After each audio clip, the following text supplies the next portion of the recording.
am I watching so many Christmas movies this year?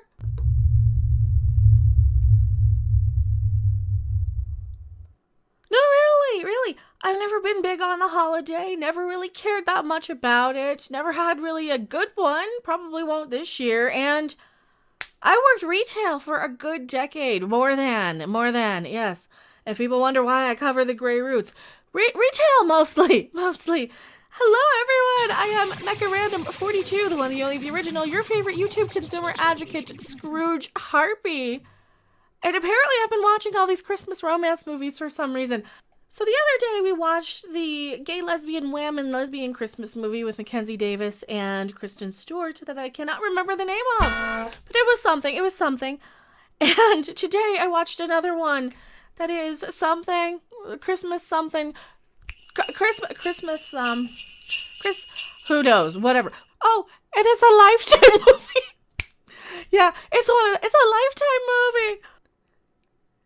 Now, we need to talk a little bit about our main character here. Our main character is a romance novelist. Oh, and not just like a romance. She's got this main character on her book that is, he's like a Fabio sort of type, but he's not, he doesn't look like him. He's got the shorter, darker hair. But you get the idea. It's one of those sort of, she writes little smutty, romancy novels.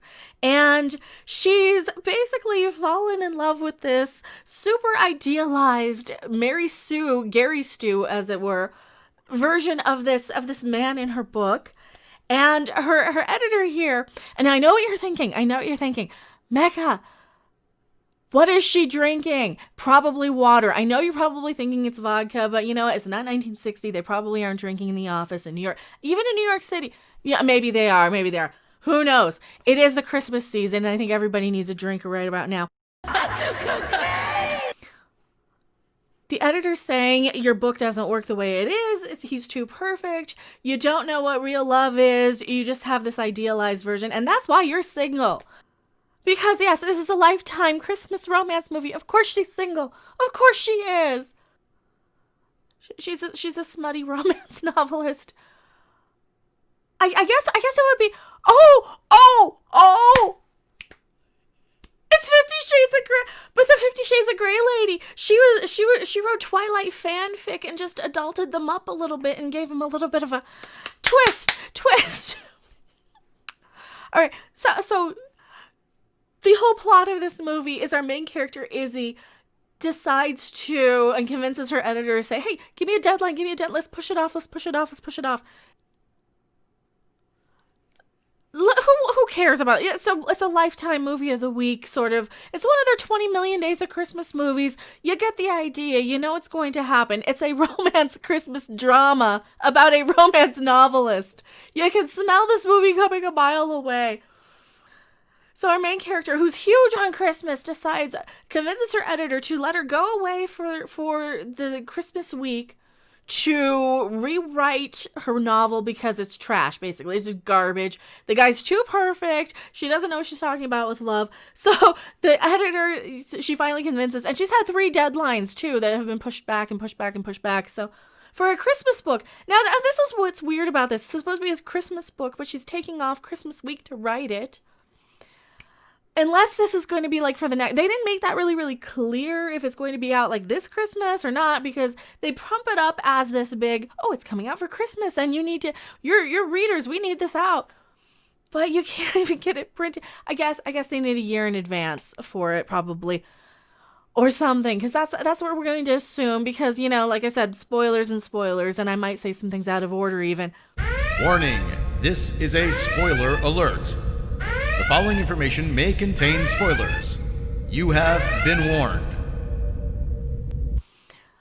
You see where this is going with this one, and it kind of seems like maybe it's next year. All right, so that's the plot of it. She goes back to this Christmas village where she spends every Christmas because it's tradition, and she spends it there ever since her parents moved to Florida because, you know, she's a rich New York City writer, because I guess they all have parents who live in Florida. That's kind of a trope, isn't it? Your parents retire and move to Florida. So she goes to this Christmas village in the mountains. It kind of looks like Estes Park a little bit, but I guess they filmed it in Canada and Quebec somewhere. Driving through this whole Christmas town, Christmas village, and Enter our love interest, Mr. Perfect, wonderful, lovey-dovey, lovey, spooky, sweet face, wonderful man. Spooky? What am I on? I think we all know what I'm on right now. Smoke weed every day. Mr. Lovey-dovey, the typical love interest. She almost runs over the guy who you know she's going to be smooching on for the whole entire movie. Oh, wait, no. There's not a lot of smooching. Now, you wouldn't particularly notice that it's filmed during the great toilet paper shortage of 2020, unless I had, looked it up. But no, there's not really a lot of smooching going on in this movie. So there's our love interest, and she realizes that, lo and behold, he looks exactly like the guy on the cover of her book series that she's kind of in love with and has idealized and is so wonderful and perfect. And she goes back to her favorite little cabin here. That is, it's a bed and breakfast, basically. And she has her specific room that she spends every single Christmas at. So she's super duper friendly, and she's kind of treated like family with this manager. Here's the thing, though. I kind of thought he was going to be gay in this one just because I'm like, oh, okay, I can see that. Because I'm looking for that stuff. I'm counting the... Because I do this job on YouTube, and I always try and look for new and unique ways where films and properties can actually incorporate things like diversity, things like people showcasing people of different ethnicities, sexualities, whatever the case may be. And I always like seeing when they treat characters like they are people in these. And that's one thing that I will really, really praise, because unlike certain properties like Star Trek Discovery, see, I know so much about this character. Her name, we're gonna get it. Fine, elephant in the room. We're gonna get to this character, Izzy. What do we know about her? Her name's Izzy. Her parents moved to Florida. We know that she's a romance writer. We know that that's what she does for a living. We know she's really, really into Christmas. She's really into tradition. She also sings. This character also sings. She likes hot chocolate. She likes writing. She keeps writing journals in her. She's a well thought out, fleshed out character with a personality, and is no way there just to fill a token or a quota. She's not just there endlessly wheeling herself through the halls like in Star Trek Discovery. Chipper! Without a way on or off the ship because the transporter has stairs. No. This character...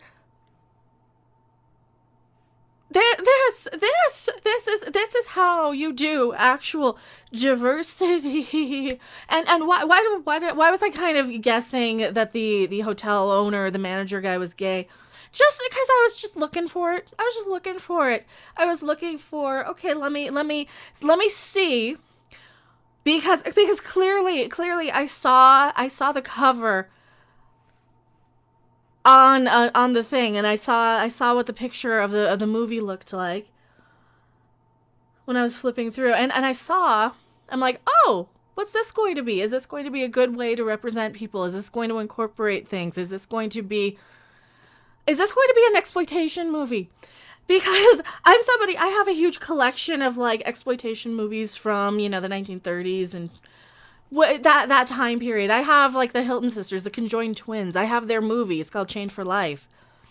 And I like seeing kind of the history of how people are treated and the psychology around it. And I think they did a really, really good job in this movie as far as the diversity stuff. But you want to see how the movie ends. So we're gonna stop talking about the superficial things and praise the movie for incorporating characters in a natural, organic manner where I'm not having to compare them to an original somewhere. And I would love to see more TV series and more. I'm shaking for this because Star Trek doesn't do that anymore, and they should. And this is why I bring it up. If you're just randomly wandering on my channel, I normally talk a lot about Star Trek and Star Wars and a lot more of the sci-fi franchises, and every single time when they swap out or give a woman a male character as a sloppy seconds. Like, oh, you could have Batwoman. That's good enough, right? And I love it when they see and incorporate new, actual, decent, real characters instead of just a bunch of tokenism. Because I think people need to be treated a little bit better than that. So I'm actually praising a Lifetime movie, a Lifetime Christmas movie. Me, I know, it's terrible.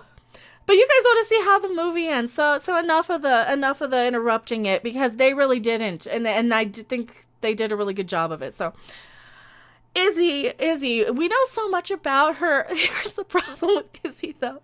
She's kind of unlikable. She has everything, and at least in the beginning. And I think that's just a little personality quirk. She's not that unlikable, but she's kind of like, well, you're kind of annoying. I don't want you to hook up with a guy because you're kind of... No, it doesn't ruin the movie. It's just me being a little bit of a snit, sometimes being in a bit of a mood probably when I watched it. She kind of bothers me a little bit with the, oh, well, where's the squeak in my floor? Why is the squeak not there? She goes a little Karen, just a little bit. It's time for the Karen of the Week. But it's not so bad because she's pretty much like family and she's there every single year and they know her by name and she's like one of the most important tourists in the town. So she's a little like, I want my thing the way I want it, and I don't like that you changed it, and why did you sell the lodge, and why? So the owner of the lodge sells the lodge, or I guess he says there's a new owner, and the new owner's coming in and doing all this work. And lo and behold, guess who it is?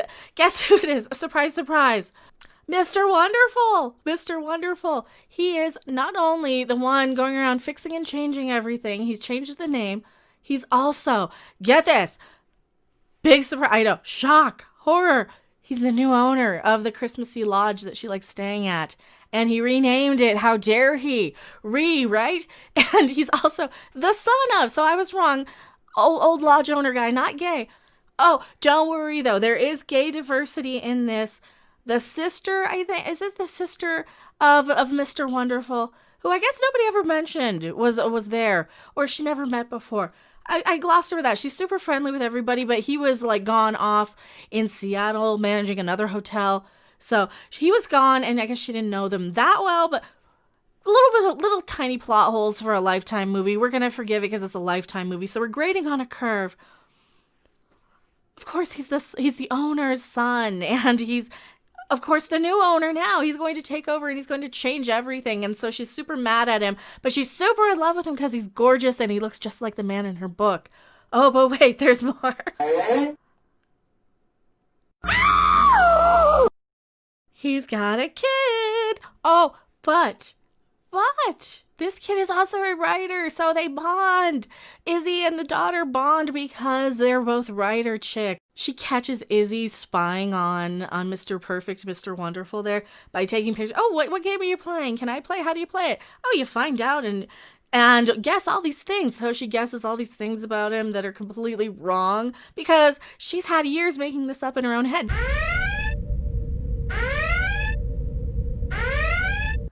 This is just like the Star Trek episode where Geordi falls in love with Dr. Brahms because he's made this perfect recreation of her in the holodeck because she's the person who designed the warp engines for the Enterprise. I'm going Star Trek-y again. This is what I do. Sorry for the tangent. Anyway, long story short, he ends up falling in love with this imagined version, and then when he meets her for reals, not only does she not really like him, and she's not anything like she was in the holodeck, but she's also married, so, big... This guy's got a daughter. Mr. Perfect has a daughter. Also, nothing like what she imagined him to be. Since we're counting diversity in this one, she has a wife, this character. And I know it seems like I'm kind of picking on it when I do kind of go in and count, but that's really where we're at now with all the bad representation and diversity that we do get on a daily basis. Oh, also, she bakes cookies in town. She bakes Izzy's favorite oatmeal raisin. Mr. Perfect Wonderful doesn't like oatmeal raisin so much. So, ooh, tension! He doesn't like oatmeal raisin. And cue the tension. Now she's gonna trigger the third act breakup. Oh yeah, but guess what? They aren't really dating because it's just a Lifetime movie. So this is just like a lot of implied hanging out and talking to each other and looking at each other googly-eyed. Well, this girl is an old friend, and she works, I guess she's like the mayor or the town council or something. And also, she's also completely gaga over Mr. Perfect Wonderful, and Izzy sees that and gets super jealous. But it's okay. They still have a few more dates and a few more interactions and a few things like bowling. And she writes a couple of pages. How long does it take her to write that book? If she basically writes it for like, how long is it, I wonder? She writes about a paragraph at a time and then sends it off to her editor and gives her updates on, hey, this is what we did. Ooh, we made goo goo eyes over oatmeal cookies and he doesn't like oatmeal. So yeah, it's an unrealistic female fantasy of a romance, which of course it is. It's a Lifetime movie of the week. So you know how he's going around fixing everything and she doesn't like it? Well, the doorknob in this room has a certain little way you twist it that is just right, that she remember. You know, have you ever had like an old house and you have to kind of push in to get the doorknob to twist just right because it's a million years old? Well, that's this doorknob. He ends up unscrewing it and she doesn't know, so she's like, "Nuh-uh, it's fine the way it is."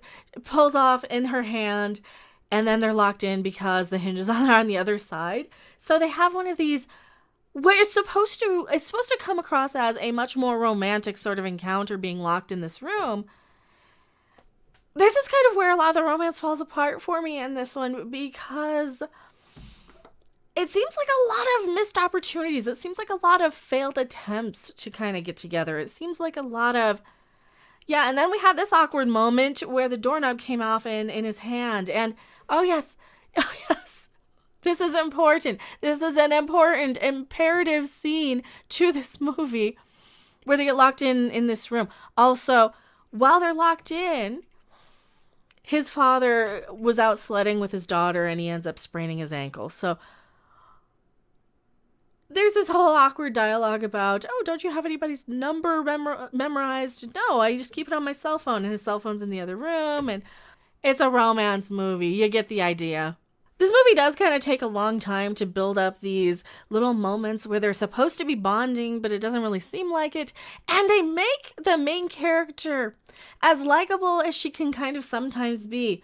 Here's where they kind of fail at this. They sort of make her a little bit too perfect herself. You know, she's the center. I mean, I know she's the main character. She's going to be the center of the universe. But Izzy is like, oh, she's the bestest cookie decorator. And she's the bestest house decorator. And she's the favoriteest person ever that came to this Christmas village in the middle of the mountains somewhere. It's not even a Christmas village. But it's like she's so inserted herself into this town. Or maybe I'm just too critical. Maybe I'm just being too critical for a typical female. This is a female version of like a superhero movie. This is a typical female power fantasy. You know, a female was what I was almost saying because I was trying to say power fantasy too early.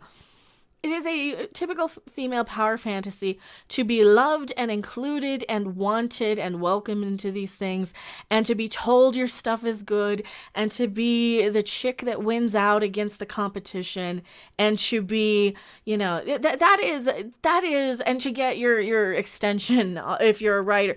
That is typical female power fantasy, and that is where something like a Star Trek Discovery fails, where they make a Mary Sue sort of character in a situation where it should be like a Lifetime movie of the week. What do we call Star Trek Discovery? Crybaby Trek, Cry Trek, New Trek, Fake Trek. And that is kind of the comparison I kind of make to these.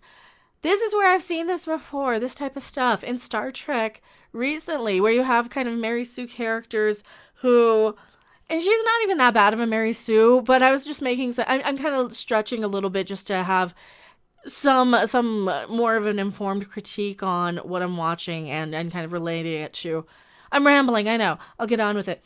Anyway, as a critic, from a critical point of view, that's exactly where this type of thing belongs. You know, she's the most wanted, she's the most loved, she gets along with the daughter of the guy she's into, and there's more too.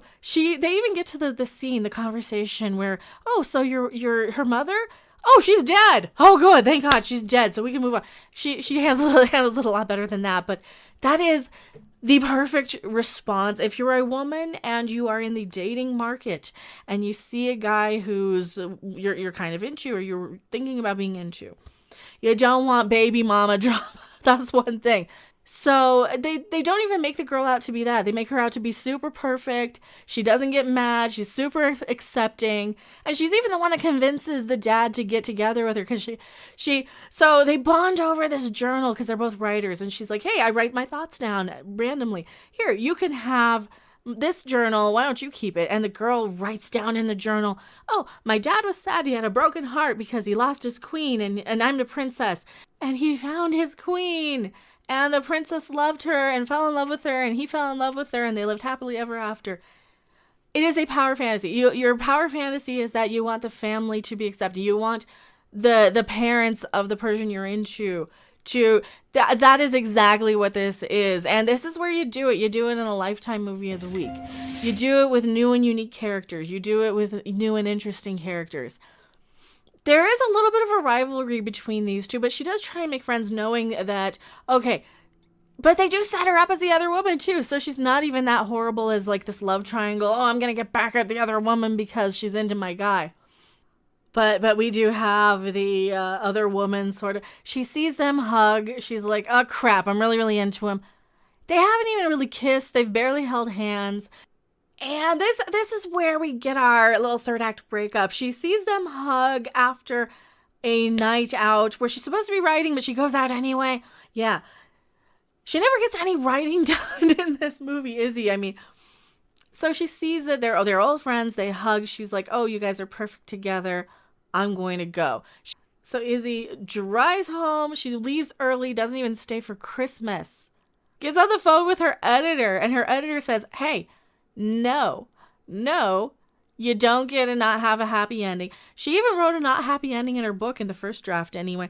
The editor says, no, you gotta let this guy in. You gotta give him a chance. You go back and you take a chance. Did you even tell him you liked him?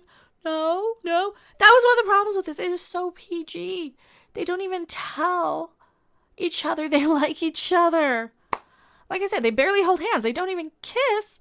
That might be due to the great toilet paper shortage of 2020 for all we know. But I read there was a kissing scene on IMDb where they did use plexiglass. I didn't see it. Maybe it didn't work out. Maybe it didn't look good. Maybe that's why this was so odd. And I'm like, well, of course she didn't tell him she liked him. They barely held hands. So the editor convinces her to turn around, go home. Go to the hotel. Take her own advice and take a chance on the dude. And that's what you root for. You root for these things. So she goes back.